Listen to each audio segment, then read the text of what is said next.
Hello, my name is Jacqueline Grindle. I'm 36 years old from Scranton, Pennsylvania.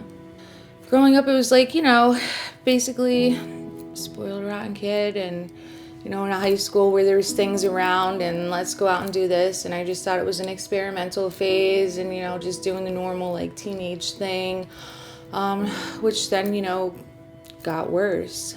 I started getting involved with the wrong people in the hospital where I worked. I also hurt myself while I was there and was introduced to painkillers. And needless to say, it just escalated from there and eventually ended up in street drugs. Anything. It didn't matter what it was. I was just really missing something, and I just couldn't fill that void no matter what I did, no matter how many people I hung out with. I always still felt like alone and just sad. So I did go in and out of jail quite a bit. I went upstate.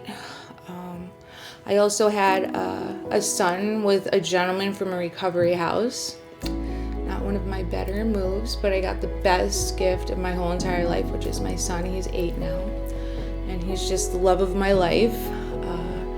But I couldn't stop doing drugs, even for him, even though that was the most intense love I've ever felt in my whole entire life, and it just killed me because I thought, wow, most parents would say, like, I would do anything for my child. I would die for my child. I was killing myself, when it wasn't for him, I couldn't stop. So this last time I went to jail, I had used, and it was a terrifying experience. I was like in control of my life. I was in a vicious cycle of working 3 jobs for money, basically making it nowhere. And I just I fell to it yet again because I just didn't feel whole. I felt like I couldn't do these things alone, which really I couldn't. I just didn't know that it was Jesus that I needed in my life. And I remember getting a call up to the room, the conference room, which I was like, here's my attorney. Let's get ready to go upstate on this one because it's coming. And it was Pastor Terry, and he said, what do you think about Teen Challenge? And I was like, well, tell me what it's about, because I really had no idea. And he said, well, it's faith-based and you'll get to know the Lord.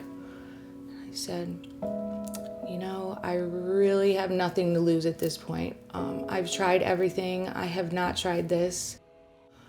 So even though everything in me screamed, even from time to time after I agreed to go, but something inside me was just like, no, you have to do this. So I ended up moving to long-term, and I said, God, if you want me to follow you, you have to show me. I don't have my son right now. I'm not able to talk to him. And I just remember kneeling at the side of my bed, crying, sobbing, with my hands up in the air, and just saying, God, I don't know what to do with this. I need your help. Please help me. I'm just giving it all to you. I'm just worn out. I'm tired. I've created a lot of damage, and I need your help to repair it. Lord, I trust in you because I've seen all these people's lives that I am around every day that come to work. And I've seen these wonderful testimonies, and Lord, I want to be one of those. I want to be one of those success stories.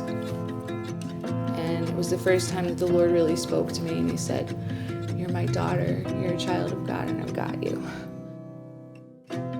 So finally, 13 months later, I finally got to see my son, and my heart was soft.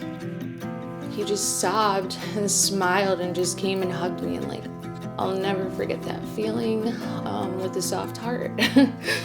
I'll never forget how it just melted me, and how it was just beyond my wildest dreams as to how this reunion was. And he said, Mommy, how are you okay? And I said, because Mommy knows Jesus now. I just never really saw these things because, like I said, I despised God and church so much my whole entire life. I never thought I would be introducing my son to this, but it's just a whole nother playing field. It's a whole nother level.